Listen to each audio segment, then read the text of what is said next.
Hello yes, welcome to I dreams media.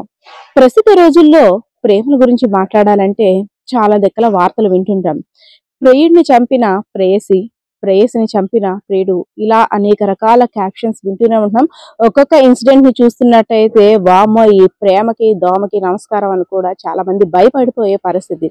కానీ నేను ఇప్పుడు చెప్పబోయే ప్రేమ గురించి వింటే మాత్రం ఒక విషాద గాథని మీరు చెప్తారు. అంటే ఇంతలా ప్రేమించే వ్యక్తులు కూడా ఉంటారు అనే ఆలోచన మీలోనైతే కలుగుతుంది.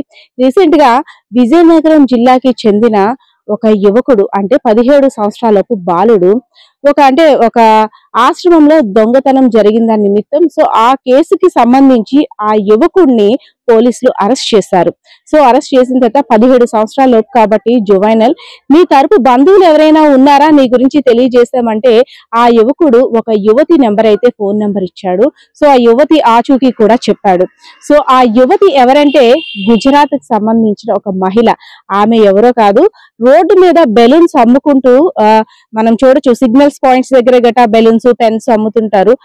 ఆ అమ్మాయికి ముందే నేర చరిత్ర ఉన్న ఈ అబ్బాయికి ఇద్దరికి కూడా ఒక రిలేషన్ ఏర్పడింది.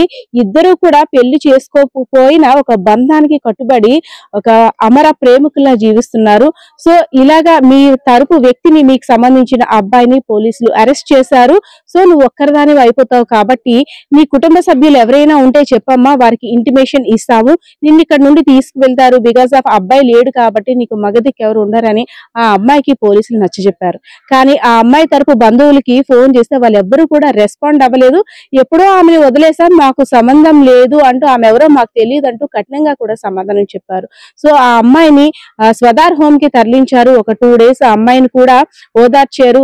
ఒంటరితనాన్ని ఫీల్ అయ్యి నాకు ఎవరూ లేరు, నేను నమ్ముకున్న వ్యక్తి జైల్లో ఉన్నాడు. పోలీసులు కూడా చెప్పింది ఏంటంటే తన మీద ఉన్న నేర చరిత్ర కారణంగా కొద్ది రోజుల్లోనైతే వచ్చే పరిస్థితి కాదు, శిక్ష కూడా పెద్దది పడే అవకాశం ఉంది. కాబట్టి నువ్వు ఇక్కడ ఉండడం క్షేమం కాదమ్మా, నీ కుటుంబం దగ్గరికి వెళ్ళిపో అని పోలీసులు చెప్పిన మాటలు ఆమెను ఎంత కలవరపరిచాయంటే, నా అనుకున్న మనిషి నా దగ్గరికి నేను ఎప్పుడు కలుస్తాను కలవను, నా పరిస్థితి ఏంటి, తాను లేని ప్లేస్ లో నేను ఉండలేను, ఒంటరిగా బ్రతకలేనని ఆమె స్వదార్ హోమ్ లో ఉన్న ఆమె తన ప్రియుడి కోసం వేచి చూసి ఆత్మహత్య చేసుకున్న ఘటన నిజంగా తీవ్ర కలకలం రేపింది.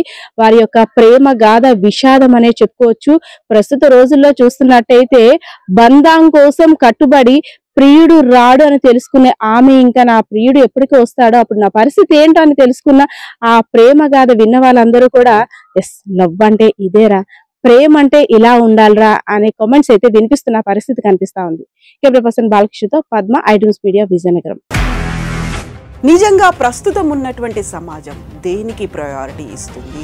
ఆర్థిక సంబంధాల చుట్టూ మాత్రమే తిరుగుతుంది. మళ్ళీ ఎన్నికలంగానే చాలా విరక్తి కలుగుతుంది. మంచి అనిపిస్తుంది కదా, లేడీస్ కూడా ఛాలెంజింగ్ జాబ్స్ చేసినప్పుడు చాలా బాగుంటది. ట్రాఫిక్ అసిస్టెంట్స్ గా నియమించిన ట్రాన్స్జెండర్స్ అందరితో సాల్యూట్ చేయించుకుంటున్నారు. ఫుడ్ డెలివరీ ఇవ్వటానికి వెళ్ళినటువంటి డెలివరీ బాయ్ అనిల్ పై కళ్ళ ముందు